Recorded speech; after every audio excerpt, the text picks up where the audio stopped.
ये हरियाणा प्रदेश है। यहाँ इस धरती पर खड़े होकर बहुत गर्व होता है। आपने हमेशा हमारे देश को दिया है। आपने हिंदू धर्म का सबसे महत्वपूर्ण जो प्रवचन है, जो संदेश है, वो यहीं से उभरा। कुरुक्षेत्र की धरती पर भगवान श्री कृष्ण ने दिया देश को, दुनिया को, हम सबको, कि इस रास्ते पे चलना है। ये धर्म का रास्ता है, ये सत्य का रास्ता है, ये न्याय का रास्ता है। आपके किसानों ने दिन रात मेहनत करके, खून पसीना बहाकर इस देश का पेट भरा है। इस देश के अन्नदाता हो आप। आपने बेटे बेटियां पैदा की तो वो बेटे बेटियां इस देश की गर्व बने। आपके बेटे सरहद पे गए, शहीद हुए इस देश के लिए। तमाम जवान आज भी हरियाणा के बेटे हैं। हरियाणा की बेटियां मेहनत करती हैं, देश के लिए परिश्रम करती हैं।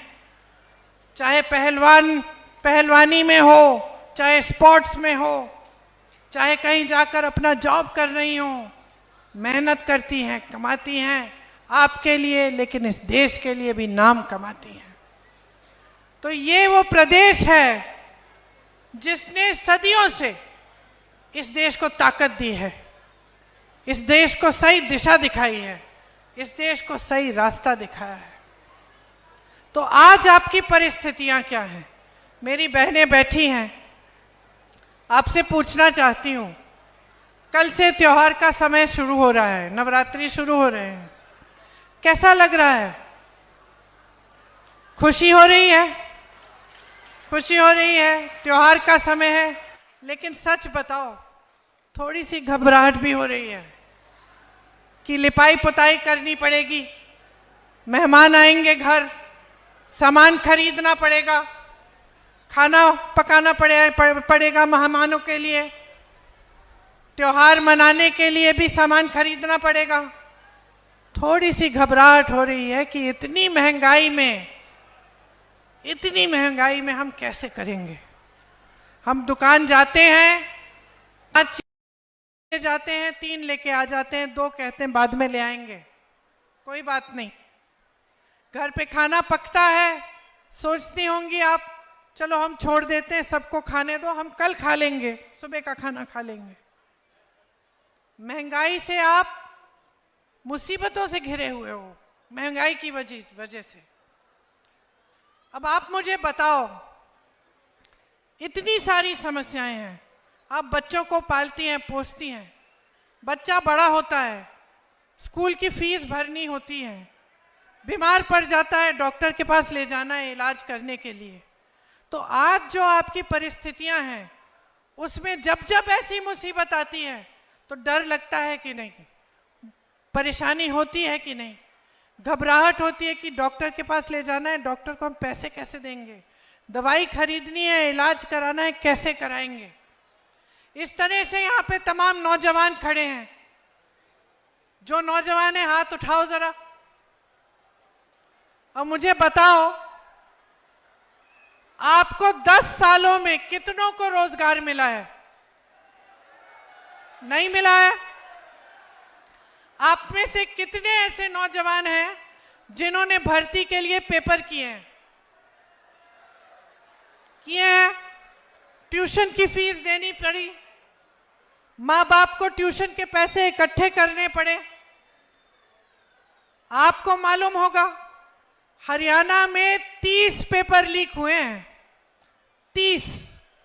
और इसमें क्या होता है, आप पेपर देते हो, पेपर लीक होता है, आपकी भर्ती नहीं होती। आप सोचते हो चलो मैंने पेपर दे दिया, आज नहीं तो कल भर्ती तो होनी है, कहीं और एप्लीकेशन नहीं देते हो। समय गुजरता रहता है, महीने गुजरते हैं, साल गुजरते हैं, आपकी भर्ती नहीं होती, आपको रोजगार नहीं मिलता। रोजगार नहीं मिलता तो नौजवान क्या करता है? भटकता है। आज अगर हरियाणा में ड्रग्स की समस्या है, चिट्टे की समस्या है, तो किस लिए है? क्योंकि बेरोजगारी इतनी हो गई है, और ड्रग्स की माफियाओं को संरक्षण देने वाले कौन हैं? भाजपा की सरकार देती है। आपको बेरोजगार बनाने वाले कौन हैं?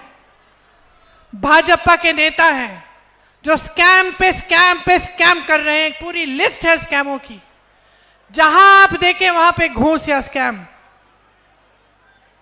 और आपके लिए कैसी स्कीम लाते हैं मोदी जी और उनके नेता? अग्निवीर जैसी स्कीम कि जाओ शहीद हो जाओ देश के लिए, सरहद पे जाओ, लेकिन अगर शहीद हो जाओगे तो तुम्हारे माँ बाप को पेंशन नहीं मिलेगा, तुम्हें शहीद का दर्जा नहीं मिलेगा। 4 सालों के लिए जाके घर वापस आ जाओ, 4 साल के बाद फिर से बेरोजगार बन जाओ। ये तोहफा मिल रहा है आपको अपनी वफादारी के लिए और इस बात के लिए कि आपने अपने बेटों को शहीद किया इस देश के लिए। ये मिल रहा है आपको। यहाँ के किसानों को देखिए, यहाँ मेरे किसान भाई भी होंगे, किसान बहन भी होंगी, दिन रात मेहनत करते हो। एमएसपी मिलती है? एमएसपी तक नहीं मिलती। मोदी जी ऐसे कानून लाते हैं जिससे उनके बड़े बड़े उद्योगपति मित्र अडानी जी, अंबानी जी का ही फायदा होता है। वो कानून कैसे थे? वो कानून ये था कि अगर कोई बड़ा उद्योगपति आकर आपकी जमीन ले ले तो आप मुकदमा भी नहीं लड़ सकते, सिर्फ डीएम के पास फैसला होगा आपका। बताइए, बड़ा उद्योगपति, इतनी शोहरत, इतने पैसे, इतने साधन, और आप जाकर डीएम के पास जाएंगे उनसे लड़ने के लिए अपनी ही जमीन के लिए? ये थे कानून। ये कानून लाने का काम कौन कर रहा था? मोदी जी कर रहे थे, भाजपा के नेता कर रहे थे। आप जहां जहां देखे हरियाणा में आपके साथ अन्याय हुआ है, आपके अधिकारों को दबाया गया है। मेरी बहनें कुछ खरीद नहीं पाती, त्योहार है खुशी से मना नहीं पाती, घबराहट होती है हर चीज के लिए। मेरे किसान भाई मेहनत करते हैं दिन रात, कमा पा रहे हैं क्या? बताइए, आपकी कमाई पूरी हो रही है कि नहीं? नहीं हो रही है। 10 सालों से इनकी सरकार, कमाई किसी की पूरी नहीं हो रही है। किसानों की नहीं हो रही है, छोटे दुकानदारों की नहीं हो रही है, नौजवान तो कमा ही नहीं पा रहे हैं, नौकरी ही नहीं मिल रही है। जवान सरहद पे जा रहे हैं, घर पैसा भेजते हैं, वो भी पूरा नहीं हो रहा है, पेट भर नहीं रहे हैं, भविष्य उज्जवल नहीं हो रहे हैं। तो आप ये उम्मीद रख रहे थे इनसे जब आपने सरकार चुनी, जब भाजपा को आपने अपना वोट दिया 2-2 बार, तो क्या आपने ये सोचा था कि इस तरह की लूट मचेगी, कि इस देश के सारे बंदरगाह, इस देश के सारे हवाई अड्डे, सारी बड़ी बड़ी सड़कें, सारे बड़े बड़े उद्योग जहां से आपको रोजगार मिलता था, वो सब इन्हीं उद्योगपतियों को दिए जाएंगे? कि इस देश की जमीन चाहे गुजरात में हो चाहे कहीं भी हो, 1 रुपए के दाम पर इनको दी जाएगी? क्या आपने ये सोचा था? आप सोच भी नहीं सकते थे, हम खुद सोच नहीं सकते थे। हम इनके विपक्षी दल के नेता हैं, इनके खिलाफ हैं, लेकिन हम भी नहीं सोच सकते थे कि इस देश के साथ इतना बड़ा विश्वासघात होगा, कि चाहे वो सैनिक हो, चाहे वो किसान हो, चाहे महिला हो, चाहे नौजवान हो, सबके साथ धोखा किया है। और बड़े बड़े मंचों पर आकर रोज रोज आपसे वादे करते हैं जो पूरे नहीं करते, नई नई स्कीम निकालते हैं जिससे आपको लूटा जाए। सरकार के पैसे भाइयों और बहनों किसी नेता के नहीं होते, किसी के जेब के लिए नहीं होते, किसी नेता को आगे बढ़ाने के लिए नहीं होते। सरकार के पैसे आपके पैसे होते हैं। कांग्रेस की सरकारों को देखिए, कर्नाटका में सरकार है, तेलंगाना में सरकार है, हिमाचल में सरकार है। क्या कर रही हैं कांग्रेस की सरकारें? आपका पैसा आपके जेब में डाल रही हैं। महिलाओं को हर महीने कुछ पैसे देके, पेंशन, पुराना पेंशन दिलवा के, ऐसी स्कीम लाके जिससे आपको आपके पैसे मिले, आप अपने पैरों पे खड़े हो जाएं, किसानों को एमएसपी दिलवा के। और यहां क्या हो रहा है? जहां जहां भाजपा की सरकार है, वहां जो आपके पैसे हैं, जो आपका हक है, वो आपसे छीना जा रहा है, बड़े बड़े उद्योगपतियों की जेब में जा रहा है। बड़े बड़े उद्योगपतियों के आप शादियां देखिए, किस तरह से जश्न मना रहे हैं, इतने बड़े बड़े गहने, समझ में ही नहीं आता कि कहां से आते हैं इतने सारे पैसे। और यहां आप अपने बेटों की शादी करनी होती है, बेटी की शादी करनी होती है, तो क्या करते हैं आप? आपको कर्ज लेना पड़ता है और जिंदगी भर मेहनत करते रहिए। आजकल इतना लगता है कि कर्ज नहीं चुका पाएंगे, तो आप मेहनत करें, आप पसीना बहाएं, आप खून बहाएं और आपसे लूटा जाए। बड़े बड़े उद्योगपति फूले फले। मैं ये नहीं कहती हूं कि उद्योगपतियों की जगह नहीं है, इस देश में उनकी भी जगह है। हाँ, बनाएं, फैक्ट्री बनाएं, उद्योग बनाएं, रोजगार दिलवाएं, देश को आगे बढ़ाएं। लेकिन ये तो गलत बात है ना कि 16 लाख करोड़ रुपए, इतने हैं कि मैं भूल जाती हूँ कि लाख है कि हजार। 16 लाख करोड़ रुपए कुछ गिने चुने उद्योगपतियों के माफ हो जाते हैं, माफ हो जाते हैं बहनों और भाइयों। लेकिन जब किसान कर्ज उठाता है तो अपने उद्योग को बड़ा करने के लिए नहीं उठाता कि मेरी 10 फैक्ट्रियां हैं, चलो मैं एक और खोल लेता हूं। जब किसान कर्ज उठाता है, कर्ज लेता है, तो वो अपनी बेटी की शादी के लिए लेता है, अपनी माँ की इलाज के लिए लेता है, अपने बेटे के फीस भरने के लिए लेता है। उसका कर्ज माफ नहीं होगा। उसका कर्ज माफ करने की बात होती है तो ये लोग कहते हैं पैसे नहीं है। पूरी मीडिया से कहलवाते हैं कि ये कांग्रेस पार्टी जैसी स्कीम है। ये लोग कहते हैं कि कर्ज माफ करेंगे, ये लोग कहते हैं कि आपको पैसे दिलवाएंगे, ये लोग कहते हैं कि महिलाओं को हर महीने कुछ देंगे। झूठ है, पैसे ही नहीं है इसके लिए।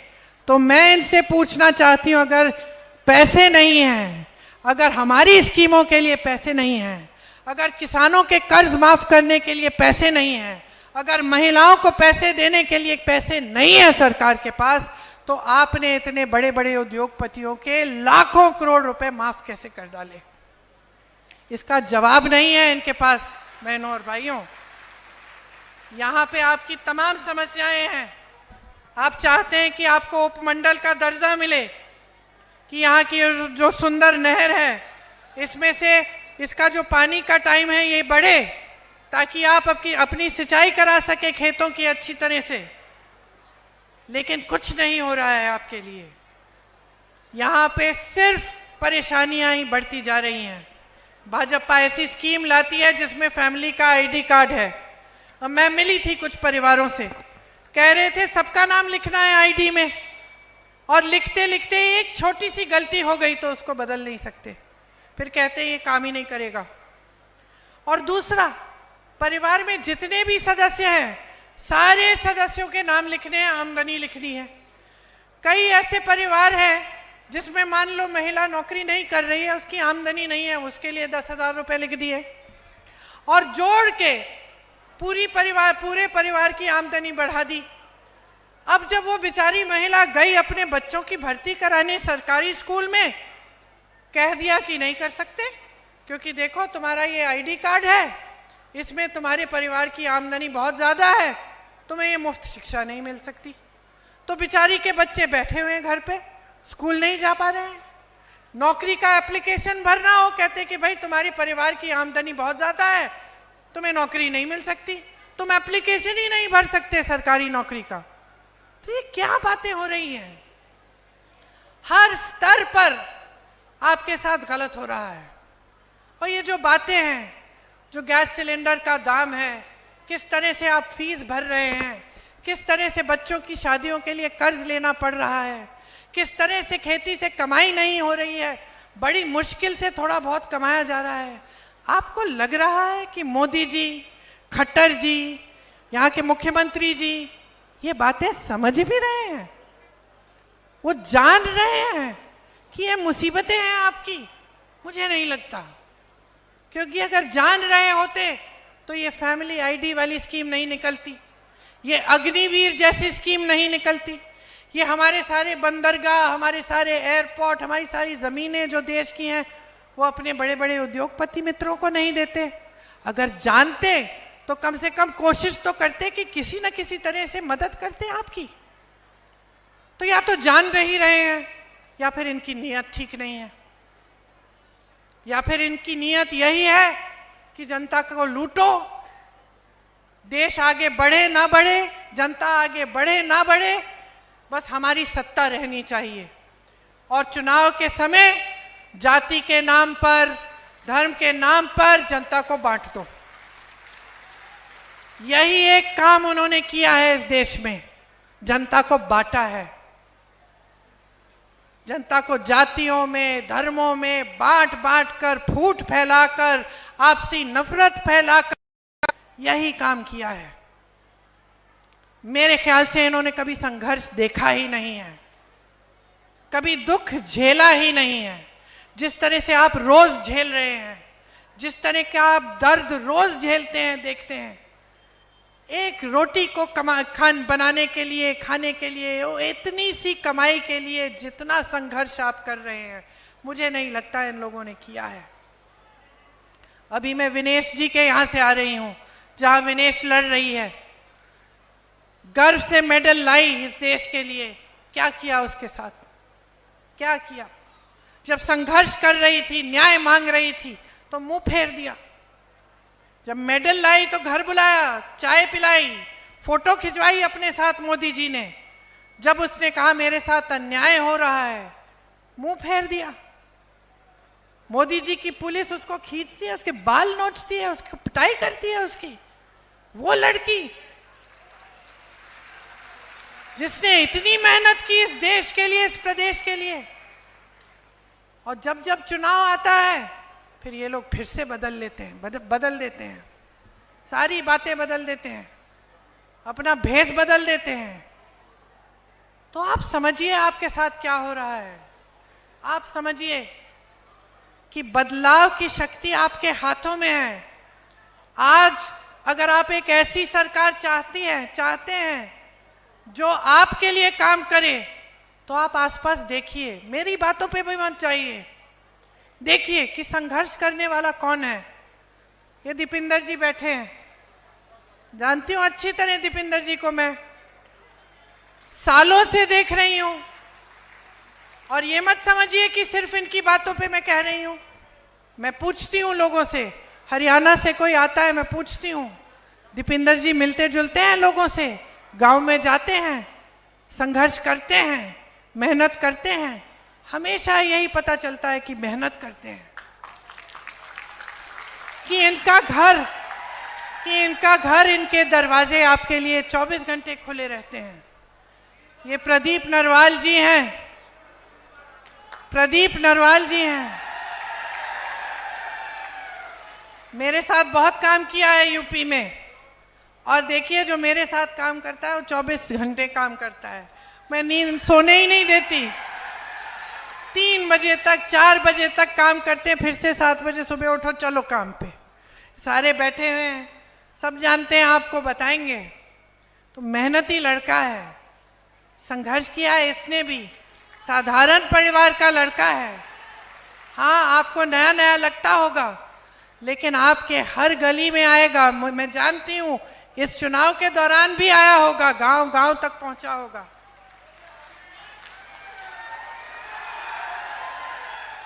देखिए जब हम नेता को चुनते हैं ना, जब हम नेता को चुनते हैं तो जो 2-4 चीजें मन में रखनी चाहिए कि इसने अपने जीवन में क्या क्या किया है, क्या जनता की सेवा की है, संघर्ष किया है, इसकी क्या कहानी है। हम लोग देखते हैं, चलो इस नेता ने संघर्ष किया है, या इस परिवार ने अपने देश के लिए शहीद किए हैं, अपने परिवार के सदस्य शहीद हुए हैं, या फिर इस परिवार ने काम किया है, या चलो ये नया लड़का है, बहुत मेहनत करता है, दिन रात मेहनत करते हुए देखा है हमने, संघर्ष करते हुए देखा है। तो एक तो ये बात होती है। दूसरी बात होती है कि जहाँ जहाँ इन्होंने काम किया है वहाँ क्या हो रहा है। तो जहाँ जहाँ, जैसे दीपेंद्र जी भी इतने समय से हरियाणा में काम कर रहे हैं, रोहतक में काम करते हैं, अपने क्षेत्र में काम करते हैं, तो आपने खुद देखा होगा कि हाँ भाई, इनके समय में क्षेत्र में परिवर्तन आया, नौजवानों को थोड़ा रोजगार मिल रहा था, हमारी कमाई इतनी मुश्किल नहीं थी। तो ये भी देखते हैं हम। और फिर हम नेता की नीयत देखते हैं कि नेता जो हमें बता रहा है, जो कह रहा है, उसमें सच्चाई है कि नहीं है। आप मेरे परिवार पे भरोसा करते हो, 4-5 पुश्तों से हम सेवा कर रहे हैं। जवाहरलाल नेहरू जी से पहले उनके पिताजी, फिर जवाहरलाल नेहरू जी, फिर इंदिरा जी, फिर राजीव जी, सोनिया जी, और आज राहुल जी और मैं। तो क्यों भरोसा करते हो? भरोसा इसलिए करते हो क्योंकि आपने खुद देखा कि जब इंदिरा जी कुछ कहती थी तो करके दिखाती थी। जो राजीव जी थे, देश के लिए शहीद हुए, देश की सच्चाई के लिए लड़ते लड़ते शहीद हुए। नेहरू जी थे, देश की गली गली में घूमे, देश की जनता के लिए आवाज उठाई, स्वतंत्रता के लिए लड़े। तभी तो आप भरोसा करते हो कि हाँ, ये लोग जो कहते हैं वो करके दिखाते हैं, इनकी नीयत ठीक है कि नहीं? घर में आप हंस रही हैं। घर में जब बेटी की शादी करनी होती है, लड़का लड़के का परिवार आता है, लड़का आता है, तो नियत देखती हो ना। अच्छे परिवार का भी हो, बड़े बड़े महल भी हो उसके पास, सब कुछ हो, अच्छी नौकरी हो, अच्छा कमा रहा हो, लेकिन आपको अगर लगा कि इसकी नीयत ठीक नहीं है, शादी नहीं कराओगी, कोई नहीं कराएगा। क्योंकि इंसान की नीयत एक बहुत ही महत्वपूर्ण चीज होती है, और सिर्फ घर परिवार में नहीं, नौकरी में, रोजगार में, खास तौर से राजनीति में। क्योंकि अगर नेता की नीयत ठीक नहीं होती, कुछ भी कर सकता है। सत्ता होती है, सत्ता होती है, अहंकार हो जाता है, चमचों से घिर जाता है। मोदी जी के साथ यही हुआ है, मोदी जी घिर गए हैं चमचों से, कोई सच बताने वाला है ही नहीं। एक दिन एक मुख्यमंत्री, अगले दिन दूसरा मुख्यमंत्री बदल देते हैं, मंच पे आते हैं, ऐसी ऐसी बातें करते हैं कि पूरा देश जान रहा है कि सच नहीं है, पूरा देश देख रहा है कि अरे मोदी जी सच नहीं बोल रहे हैं, और मोदी जी कहे जा रहे हैं। तो नियत बहुत ही जरूरी है। और यहां मंच पे बैठे हुए दीपिंदर जी और नारवाल जी, दोनों की नियत साफ है। दोनों जानते हैं कि राजनीति का मतलब है सेवा, राजनीति का मतलब है समर्पण, राजनीति का मतलब है कि हमारा भगवान सिर्फ एक है, ये देश है, इस देश की जनता है, आप ही भगवान हो हमारे। ये नियत होनी चाहिए नेता की। और हाँ, मंच पे खड़े होकर नेताओं की आदत होती है कुछ भी बोल सकते हैं, बोल देते हैं। आपको पहचानना पड़ेगा कि सच कौन बोल रहा है, आपको अनुमान लगाना पड़ेगा कि आपके साथ कौन करता है और सच्चाई कौन बोलता है। अब जैसे इस चुनाव में कांग्रेस पार्टी कह रही है कि हरियाणा में अगर हमारी सरकार आएगी तो बुजुर्ग, दिव्यांग और विधवा पेंशन जो है उसको हम 6,000 रुपए महीने करेंगे। अब आप कहोगे अच्छा, बहुत अच्छी बात है, लेकिन कैसे करोगे? तो हम आपसे कहते हैं कि जहां जहां हमारी सरकारें हैं, हमने गारंटी दी थी चुनाव से पहले, अलग अलग गारंटी है अलग अलग प्रदेशों में। कहीं पे महिलाओं के लिए हर महीने कुछ, कहीं पे स्वास्थ्य की सुविधाएं हैं। किसी को भी फोन लगा लीजिए उस प्रदेश में, पता करिए कि वाकई कांग्रेस पार्टी के जो ये गारंटी थी, कांग्रेस पार्टी कर रही है कि नहीं, और आपको पता चलेगा कि करके दिखा रहे हैं हम। तो इसका मतलब है कि जो हम इस मंच पे कह रहे हैं वो भी हम करके दिखाएंगे। मेरी बहनें यहाँ बैठी हैं। बहनों देखो, चाहे गांव की महिला हो चाहे शहर की महिला हो, हम सबसे ज़्यादा मेहनत करते हैं। अब जैसे मैं भाषण दे रही हूँ, यहाँ से घर जाऊँगी तो घर जाके आराम से थोड़ी लेटूंगी, देखूंगी कि भाई खाना क्या पका है, घर में खाने के लिए कौन कौन है, बेटे ने खाया है, पति ने खाया है, सब कुछ ठीक है, सफाई हो रही है। रसोई में चली जाऊंगी कि भाई देखें कि क्या सफाई हो रही है। ये सब चीज़ें करेंगे और हम अंत में सोएंगे जब सब सो गए। आपके परिवारों में तो और भी संघर्ष है। आप जहाँ जहाँ खेतों में भी अगर दिन में काम करेंगी, धूप में काम करेंगी, थकी हुई आएंगी घर, खाना तो पकाना है ना अपने। बच्चा बीमार है, देखभाल तो आपने ही करनी है, सबको खिलाना है, सबकी जब सब अच्छी तरह से आराम कर रहे हैं तभी आराम करोगी। लेकिन आपकी इस मेहनत को पहचानने वाला कोई नहीं है। तो बाहर जाके 12 घंटे काम करोगे, कमा लोगे। घर में 12 घंटे काम करोगे, कमाई नहीं है।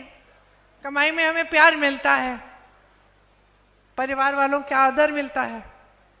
लेकिन कांग्रेस पार्टी कह रही है हम इस परिश्रम को, इस मेहनत को भी हम पहचानना चाहते हैं। तो जो गृहस्थ महिला है, हम हर महीने उसको 2000 रुपए देना चाहते हैं, ताकि थोड़ी सी आपकी भी बचत हो जाए। आपके अपने पैसे हो, आपको कुछ खरीदना है नाती नातिन के लिए, पोती पोते के लिए, या अपने लिए कुछ छोटी मोटी चीज़ लेनी है, तो आपको सहूलियत मिले। इसीलिए हम ये स्कीम लाना चाहते हैं। ये स्कीम जहां हमारे प्रदेश है वहां लागू है। आपको आज 1200 में सिलेंडर मिल रहा है, हम 500 में दिलवाएंगे। राजस्थान में हमारी सरकार थी, राजस्थान में हमारी सरकार ने एक बहुत अच्छी स्कीम लागू की। उसमें 25 लाख रुपए तक गरीब परिवारों में जिसका भी इलाज कराना था, कोई सी बीमारी हो उसका इलाज मुफ्त हो रहा था। स्वास्थ्य बीमा जो था वो 25 लाख था। लोगों के हार्ट के ऑपरेशन, किडनी के ऑपरेशन, बड़ी बड़ी कैंसर जैसी बीमारियां, उनका सब का इलाज हो रहा था। एक पैसा नहीं देना पड़ा। सिर्फ जो रजिस्ट्रेशन भरने का पैसा था 100-150 रुपए, वही जा रहा था। वो स्कीम हम हरियाणा में भी लागू करना चाहते हैं। 300 यूनिट बिजली अगर हमारी सरकार आएगी तो आपको 300 यूनिट बिजली मुफ्त में मिलेगी। जो बेसिक शिक्षा और स्वास्थ्य की सुविधाएं हैं वो आपको मुफ्त में मिलेंगी।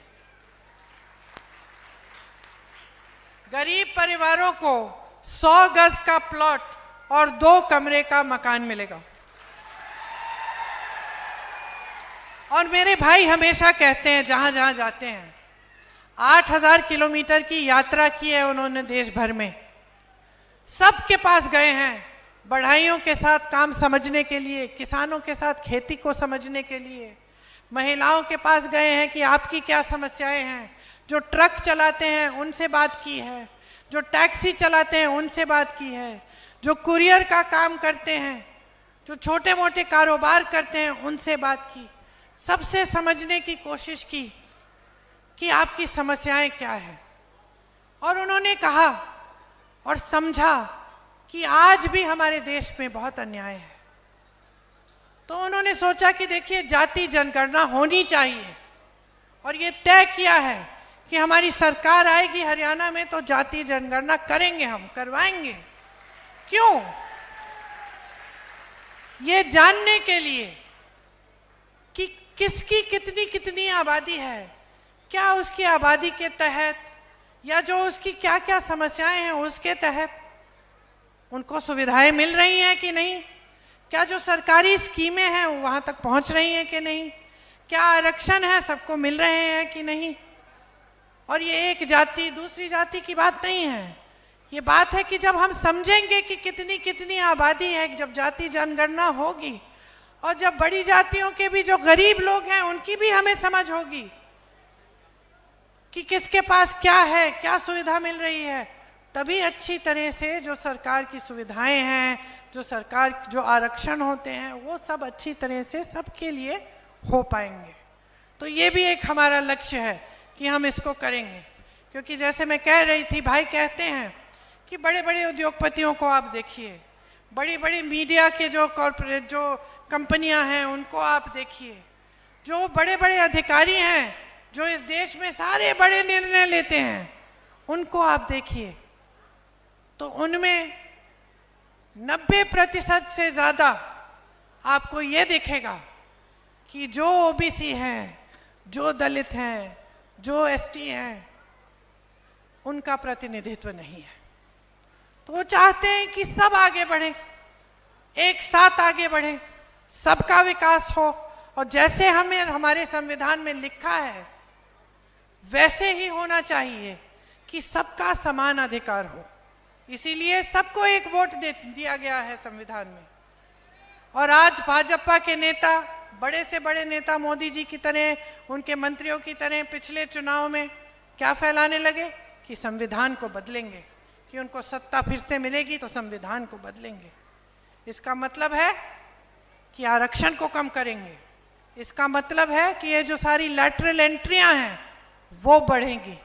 जैसे सेना में अग्निवीर करना चाहते हैं, उसी तरह से अलग अलग उद्योगों में ठेकेदारी पे काम दे रहे हैं ताकि आपको पूरी सुविधाएं नहीं मिले, आपको आरक्षण नहीं मिले।